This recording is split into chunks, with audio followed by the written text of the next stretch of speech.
Hi everyone, welcome back to heavy coding. JavaScript की series को continue करते हुए आज हम सीखेंगे लेक्सिकल स्कोप और क्लोजर्स के बारे में। ये दोनों ही काफ़ी ज़्यादा इंपॉर्टेंट टॉपिक्स हैं जो कि इंटरव्यूअर आपसे ज़रूर पूछेगा। तो चलते हैं, पहले थ्योरी पढ़ने से पहले मैं आपको सीधा एग्जाम्पल पे लेके चलता हूँ। तो ये जो एग्जाम्पल है मेरे पास, ये हमारे पास लेक्सिकल स्कोप का एग्जाम्पल। लेक्सिकल स्कोप होता क्या है? बेसिकली जब हम वहाँ पे एक चाइल्ड फंक्शन के अंदर हम अपने पेरेंट और अपने ग्लोबल वेरिएबल को जब एक्सेस करते हैं, उसको हम यहाँ पर बोलते हैं लेक्सिकल स्कोप। यह आपने एग्जांपल देखा है, इसके अंदर हमारे पास एक फंक्शन बना हुआ आउटर, फिर एक फंक्शन बना हुआ इनर और एक बाहर वेरिएबल डिक्लेयर हुआ है जो कि ग्लोबली है। उसकी वैल्यू हम अपने इनर नाम के फंक्शन के अंदर एक्सेस कर पा रहे हैं।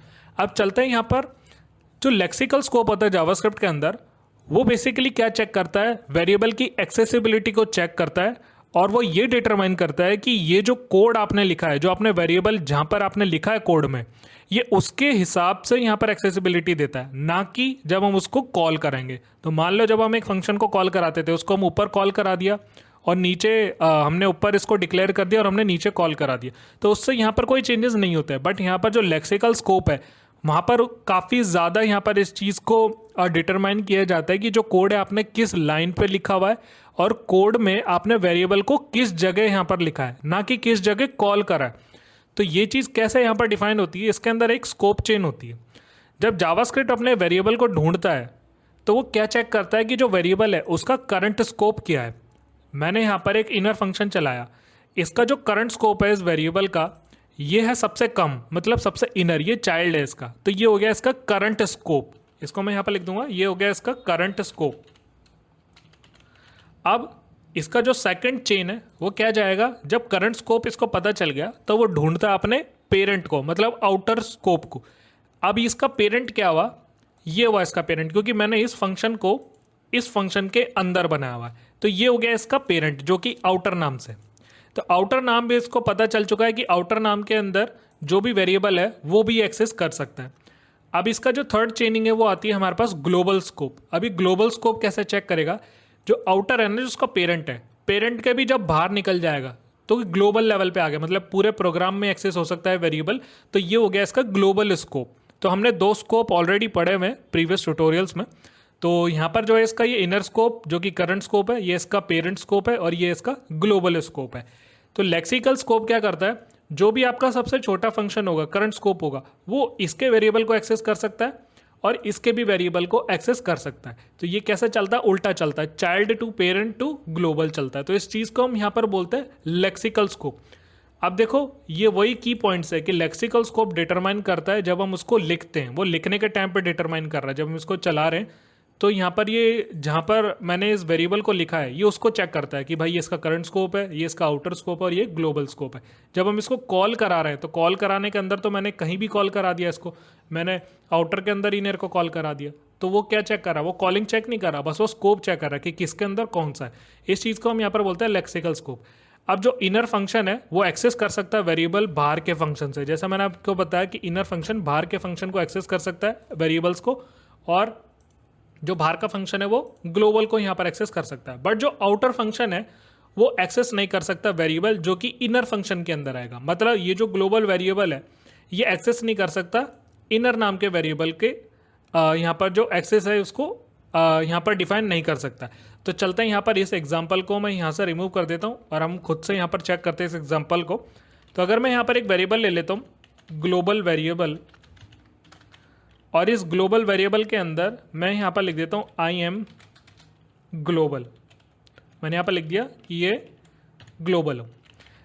अब मैंने एक फंक्शन बना लिया और इस फंक्शन का नाम दे दिया मैंने आउटर।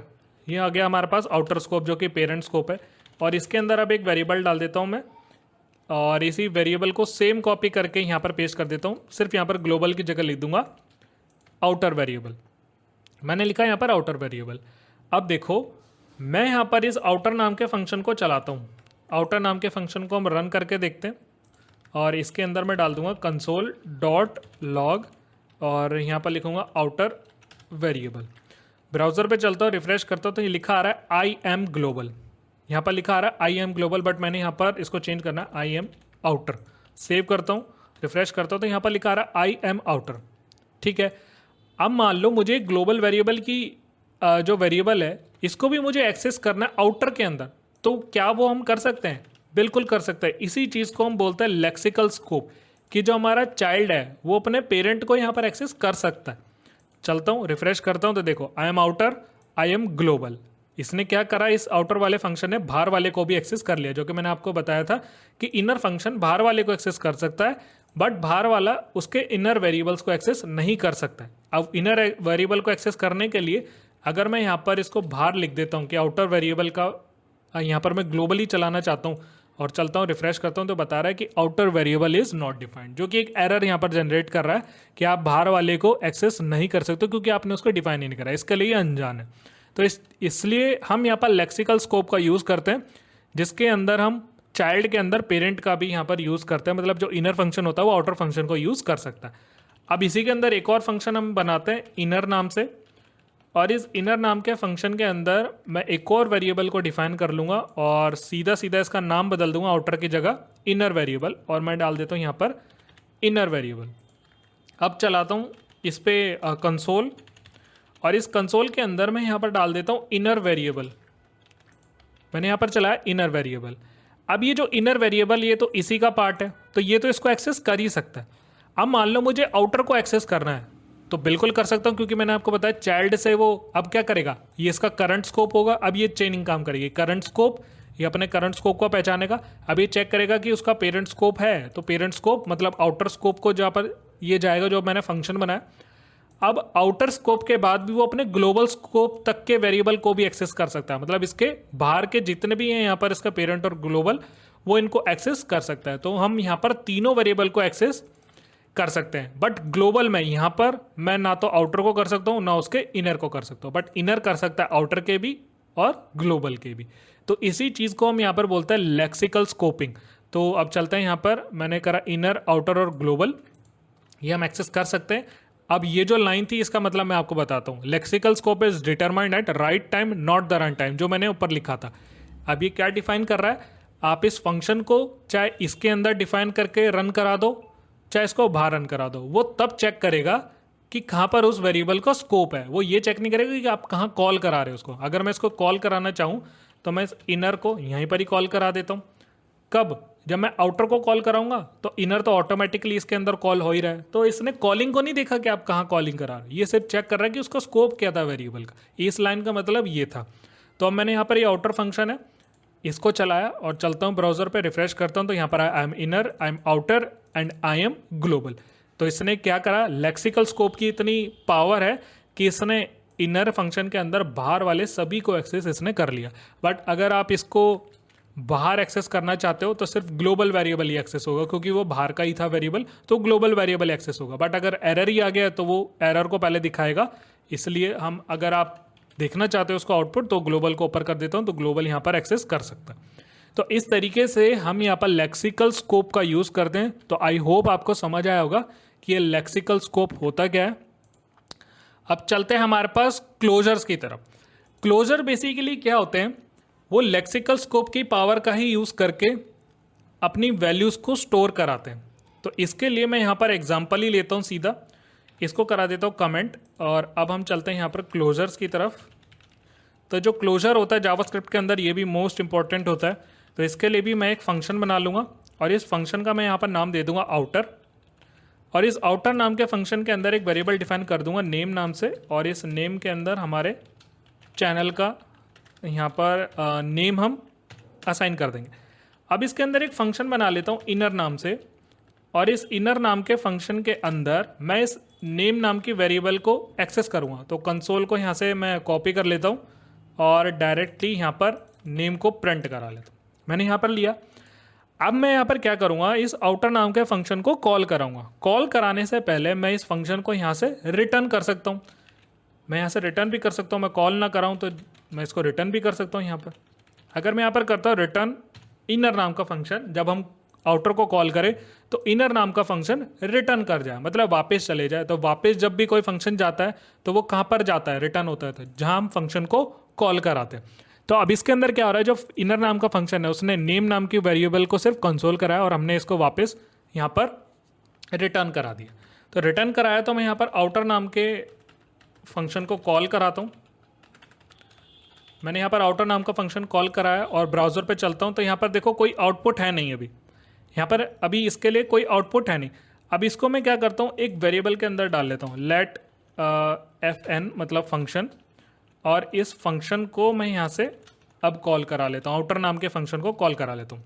तो अब ये इसने क्या करा, इसने क्या करा, उस फंक्शन को कॉल कर लिया, क्योंकि अब ये इसका मतलब बेसिकली ये इसके अंदर अब दो चीज़ें होल्ड हो गई है। ये फंक्शन भी यहाँ पर इसको रिटर्न कर दिया, तो इसके अंदर दो चीज़ें होल्ड हो गई है।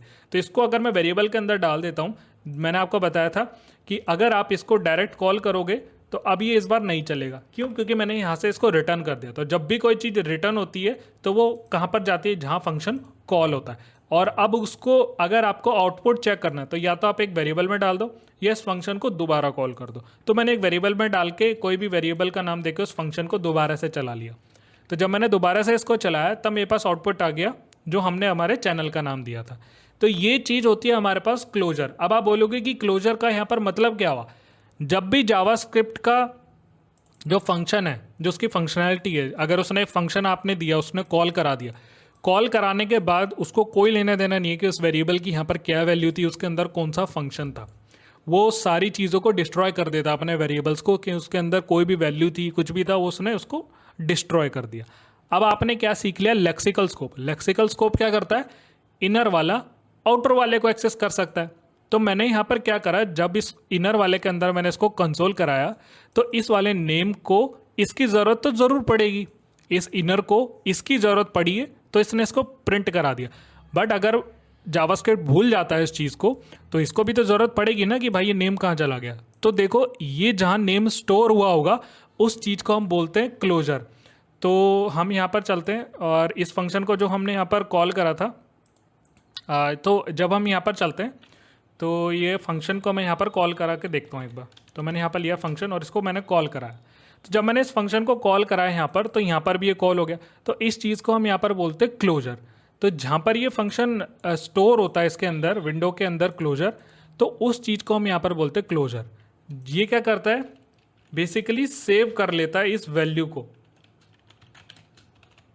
जब इस वैल्यू को सेव कर लेगा उस चीज़ का यहाँ पर हमारे पास नाम होता है क्लोजर। इसको इसकी ज़रूरत ज़रूर पड़ेगी। तो अब जावास्क्रिप्ट चाहे इसको बाद में डिस्ट्रॉय कर दे, कुछ भी कर दे, इसने इसको इसके अंदर सेव कर लिया है। तो वो चीज़ यहाँ पर क्या आती है, हमारे पास क्लोजर बन के आती है। तो इसी से ही हम यहाँ पर जावास्क्रिप्ट का क्लोजर को बनाते हैं, ताकि अगर इसको डिस्ट्रॉय भी कर दे तो ये तो इसका एक्सेस कर ही रहा है इस वैल्यू को, तो इनर फंक्शन ने इसको एज अ स्टोर कर लिया क्लोजर में। तो उस चीज़ को हम यहाँ पर बोलते हैं क्लोजर। तो हम यहाँ पर अगर विंडो के कुछ फंक्शन देखना चाहें तो उसके अंदर भी हमारे पास क्लोजर रिटर्न में आता है। वैसे अगर मैं यहाँ पर देखूँ तो हमारा एक फंक्शन भी यहाँ पर इसके अंदर आना चाहिए। तो हमने यहाँ पर fn करके एक फंक्शन चलाया था, या तो इसको सर्च करना पड़ेगा हमें। तो गाइज हमें यहाँ पर ये विंडो फंक्शन के अंदर नहीं मिलेगा, तो हम यहाँ पर इसके कंसोल की डायरेक्टरी को प्रिंट करा लेते हैं। तो मैं यहाँ पर लिखूँगा console.dir डायरेक्टरी, और इस डायरेक्टरी के अंदर मैं इस फंक्शन को लिख दूंगा। मैं डायरेक्टरी के अंदर इस फंक्शन को कॉल करा दूंगा और चलते हैं यहाँ पर इस वाले को यहाँ से हटा देते हैं। अब चलता हूँ और रिफ़्रेश कर देता हूँ तो यहाँ पर आ रहा है अनडिफाइन आ रहा है, यहाँ से इसको हटा देते हैं। अब चलता हूँ, रिफ़्रेश करता हूँ तो यहाँ पर आ गया मेरे पास इनर फंक्शन। अब ये जो इनर फंक्शन है ये मेरा फंक्शन है जो मैंने कॉल करा। अब इस फंक्शन के अंदर अगर आप नीचे आओगे तो आपको मिलेगा यहाँ पर स्कोप। तो इसके अंदर एक 3 स्कोप है, आप देख सकते हो इसके अंदर। ये आपको मिलेगा क्लोजर। तो जावास्क्रिप्ट में क्लोजर का यही यहाँ पर रोल है कि वो उसको सेव कर लेता है एज अ क्लोजर में, कि अगर जावास्क्रिप्ट उसके बाद उसको डिस्ट्रॉय भी कर दे तो उस फंक्शन के अंदर जो क्लोजर बना हुआ है उसके अंदर ये वैल्यू असाइन एक बार हो चुकी है तो वो सेव रहती है। तो इस तरीके से आप यहाँ पर देख सकते हो कि कितने तरीके के हमारे पास ग्लोबल भी आती है, हमारे पास स्क्रिप्ट भी आती है, क्लोजर्स भी आते हैं। तो यही यहाँ पर मेन डिफरेंस होता है लेक्सिकल वर्सेस क्लोजर्स का। और आई होप गाइज आपको समझ आया होगा कि किस तरीके से हम यहाँ पर इस लेक्सिकल स्कोप और क्लोजर को यूज़ करते हैं। अगर कुछ भी डाउट रहेगा तो मुझसे कमेंट सेक्शन के अंदर ज़रूर पूछना। सो इस वीडियो में इतना ही। Thank you so much.